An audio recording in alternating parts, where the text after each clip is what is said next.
यवतमाल जिले में गर्मियों के दौरान उभरते जल संकट को देखते हुए जिला प्रशासन ने 15 करोड़ 14 लाख रुपए का जल संकट एक्शन प्लान तैयार किया है। इस योजना के तहत जिले के 877 गांवों के लिए 1040 उपाय निर्धारित किए गए हैं। मार्च से मई के बीच पानी की कमी से निपटने के लिए निजी कुओं का अधिग्रहण, टैंकर और बैलगाड़ी से पानी आपूर्ति, बोरवेल और नल योजनाओं की मरम्मत जैसे काम किए जाएंगे। प्रशासन का उद्देश्य ग्रामीण क्षेत्रों में समय पर पेयजल उपलब्ध कराना है।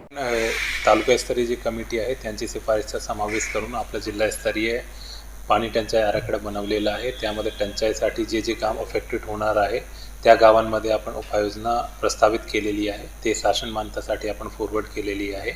आणि त्यासोबत महत्त्वाचं आहे की ह्या वर्षी आम्ही DPC मध्ये जो कृषी खात्याला आपण निधी देतो त्यामध्ये जलधाराचं काम प्रायोगिक तत्वावर प्रथमदा आपल्या जिल्ह्यामध्ये घेत आहेत। त्यामध्ये ग्राउंड वॉटर रिचार्ज ॲक्टिव्हिटी आपण मोठ्या प्रमाणात वाढवत आहे।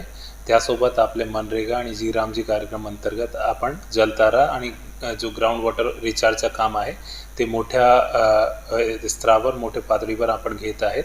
आणि यासोबत आपले जे घरकुल लाभार्थी आहेत त्यांच्या घरासोबत आपण सोकपीटचं काम पण प्रायोगिक तत्वावर आपल्या जिल्ह्यामध्ये हाती घेतलेलं आहे। तो आपले असं नियोजन आहे की टंचाईची परिस्थिती कमीत कमी राहिली पाहिजे, ग्राउंड वॉटरचा स्तर वाढला पाहिजे। आणि त्यासोबत जसं मागच्या वर्षाची जसं पावसाचं प्रमाण बघितला तर ह्या वर्षी आपल्याला टंचाईची परिस्थिती कमी राहणार आहे, कारण की मोस्टली जितके भी आपले रिझर्ववेअर आहे, डॅम्स आहे ते मोस्टली फुल कॅपॅसिटीमध्ये भरलेले आहे। आणि जसं जसं त्यांचं आरक्षण राहणार आहे त्याप्रमाणे आपण ते पाणी डिस्चार्ज करणार आहे।